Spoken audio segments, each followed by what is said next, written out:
Hi అండి, మీరందరూ ఎలా ఉన్నారు? Welcome back to another blog అండి. మళ్ళీ నేను వచ్చేసాను ఈరోజు మా అమ్మగారి రెసిపీ తీసుకొని.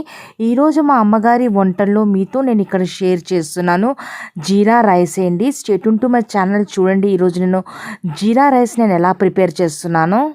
జీరా రైస్ ప్రిపేర్ చేయడానికి ఇక్కడ మీడియం సైజ్ బాస్మతిని తీసుకున్నానండి. దీన్ని మంచిగా కడిగి ఒక 25 మినిట్స్ నానబెట్టుకుందాము.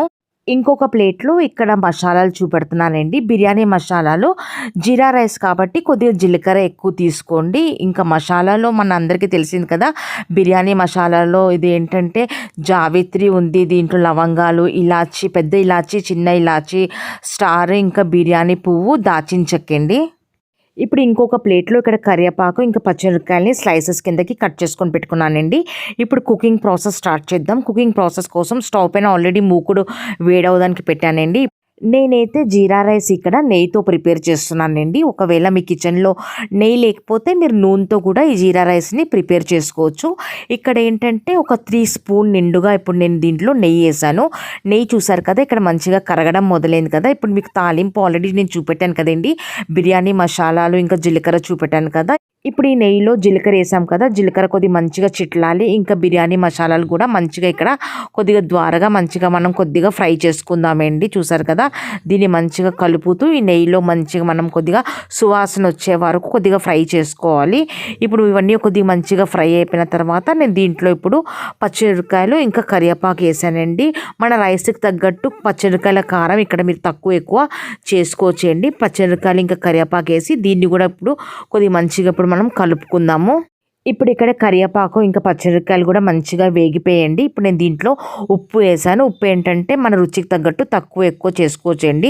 ఉప్పు వేసి దీన్ని మంచిగా ఇప్పుడు నేను కలిపిన తర్వాత ఆల్రెడీ చెప్పాను కదండి, మీడియం సైజ్ బాస్మతిని కడిగి ఒక 25 మినిట్స్ కోసం నానబెట్టుకున్నాను. ఇప్పుడు నానబెట్టుకున్న బియ్యాన్ని దీంట్లో నేను ఈ తాలింపులో నేను వేసానండి. వేసిన తర్వాత దీన్ని ఇప్పుడు మెల్లిమెల్లిగా ఫ్లిప్ చేస్తూ కలపాలండి. ఎందుకంటే బియ్యం ఆల్రెడీ మనం 25 మినిట్స్ నానబెట్టుకున్నాం కాబట్టి ఇక్కడ మెతుకులు ఇరిగిపోతాయి. నానబెట్టుకున్న బియ్యాన్ని నెయ్యిలో వేసి ఒక 1 మినిట్ వరకు దీన్ని మంచిగా ఫ్లిప్ చేస్తూ కొద్దిగా నెయ్యిలో దీన్ని కలిపానండి. కలిపిన తర్వాత ఇప్పుడు నేను దీంట్లో వాటర్ వేస్తున్నానండి. వాటర్ ఏంటంటే 1:2 మెజర్మెంట్ ఉంటుంది కదండి. 1 గ్లాస్ బియ్యం తీసుకున్నాను కాబట్టి ఇక్కడ 2 గ్లాసుల వాటర్ని నేను వేసానండి. ఇప్పుడు నీళ్ళు వేసిన తర్వాత మంచిగా కలిపానండి. కలిపిన తర్వాత మూత పెట్టేశాను. ఇప్పుడు ఏంటంటే రైస్లో ఒక బాయిల్ వచ్చే వరకు మనం వెయిట్ చేద్దాము.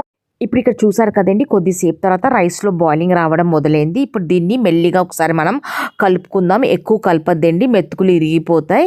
చూసారు కదా, మెల్లిగా ఒక్కసారి నేను కలిపాను. కలిపిన తర్వాత మళ్ళీ మూత పెట్టి దీన్ని ఇప్పుడు మళ్ళీ కుక్ చేసుకుందాం మనము. ఇప్పుడు నేను ఇక్కడ ఒక 12 to 13 మినిట్స్ తర్వాత ఇక్కడ మీకు మూత విప్పి చూపెడుతున్నాను. స్టవ్ ఫ్లేమ్ ఇక్కడ మీడియం ఉందండి. ఇంకా నీళ్ళు కూడా చూసారు కదా, బియ్యంలో నీళ్ళు కూడా మెల్లిమెల్లిగా ఇక్కడ ఇంకడం మొదలైంది. కింద కొద్దిగా నీళ్ళు ఉందండి. దీన్ని మెల్లిగా ఒకసారి మనం ఇలా కొద్దిగా కలుపుకుందాం. కలిపిన తర్వాత మళ్ళీ దీనిపైన ఇప్పుడు మూత పెట్టేసుకొని మొత్తం వాటర్ కొద్దిగా ఇంకేంత వరకు మనం కొద్దిగా వెయిట్ చేద్దాం. ఇప్పుడు స్టవ్ ఫ్లేమ్ని లో చేసేయాలండి. ఇప్పుడు ఇక్కడ ఒక 13 to 14 మినిట్స్ అవ్వడానికి వచ్చిందండి. బియ్యం చూసారు కదా, ఎంత విడివిడిగా ముత్యాల్లాగా ఇలా రాలుతున్నాయి కదా. ఇదేనండి, చాలా సింపుల్గా ఈ జీరా రైస్ రెడీ అయిపోతుంది. డెఫినెట్లీ మీరు కూడా ఒకసారి ఈ జీరా రైస్ని మీరు కూడా ప్రిపేర్ చేయండి. ఇప్పుడు ఈ జీరా రైస్ని సపరేట్ బౌల్లో తీసి మీకు చూపెడతానండి. చూసారా, ఇక్కడ నేను జీరా రైస్ని సపరేట్ బౌల్లో ఇక్కడ మీకు తీసి చూపెడుతున్నానండి. చాలా సింపుల్గా చాలా హెల్తీగా ఈ జీరా రైస్ రెడీ అయిపోతుందండి. డెఫినెట్లీ మీరు కూడా ఒకసారి ఈ జీరా రైస్ని మీరు కూడా ట్రై చేయండి. ఈ జీరా రైస్ అయితే మనం గ్రేవీ కూరలు ఉంటాయి, పెరుగు పచ్చళ్ళతో మనం తినచ్చండి. మా ఇంట్లో అయితే జీరా రైస్ మోస్ట్లీ శనగల కూర ప్రిపేర్ చేసేటప్పుడు డెఫినెట్లీ మేము జీరా రైసే ప్రిపేర్ చేసుకుంటామండి. చూసారు కదా, ఈరోజు మా ప్లేటింగ్లో కూడా మీకు చూపెడుతున్నాను. ఇక్కడ శనగల కూర ఇంకా జీరా రైస్ అండి. శనగల కూర రెసిపీ కూడా నేను తొందరగా ఈ 2-3 డేస్లో నేను అప్లోడ్ చేస్తానండి. ఇదేనండి ఒక చిన్న రెసిపీ. ఈరోజు నేను జీరా రైస్ మీకోసం తెచ్చాను. ఒకవేళ ఈ జీరా రైస్ రెసిపీ మీకు మంచిగా అనిపిస్తే ఫర్దర్గా మీ ఫ్యామిలీ మీ ఫ్రెండ్స్కి మీరు షేర్ చేయండి. ఇంకా ప్లీజ్ నా ఛానల్కి సబ్స్క్రైబ్ చేసుకోవడం మర్చిపోద్దండి. Please do like, share and subscribe to my YouTube channel అండి. మళ్ళీ కలుద్దాం. థ్యాంక్ యూ వెరీ మచ్ అండి.